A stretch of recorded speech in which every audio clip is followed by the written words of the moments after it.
லூக்கா 7 ஒரு சம்பவம். இயேசு நாயின் ஊருக்கு வந்து கொண்டிருக்கிறார் சீசர்களோட.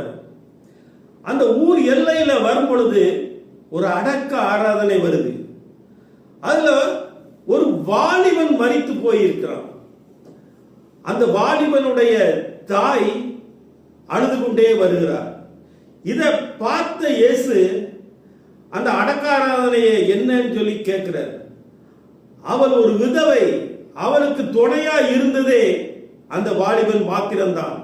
அவன் வியாதியிலே மரித்து போகிறான். இதை கேட்ட உடனே இயேசு அந்த அடக்க ஆராதனையை நிப்பாட்டுறாரு. அவர் மனது உருகிறாரு. அந்த வாலிபனை பார்த்து, மரித்த வாலிபனை பார்த்து ஒரு கட்டளை கொடுக்கிறார், ஒரு ஆர்டர் ஒண்ணு போடுறாரு. அவர் வாயிலிருந்து வந்த சத்தம், வாலிபனே எழுந்தரே. அந்த சத்தத்தை கேட்ட வாலிபன் உயிரோடு எழும்புறான். அந்த இஸ்திரி கையில அந்த வாலிபனை ஒப்படைக்கிறார். ஒரு அற்புதத்தை செய்கிறார்.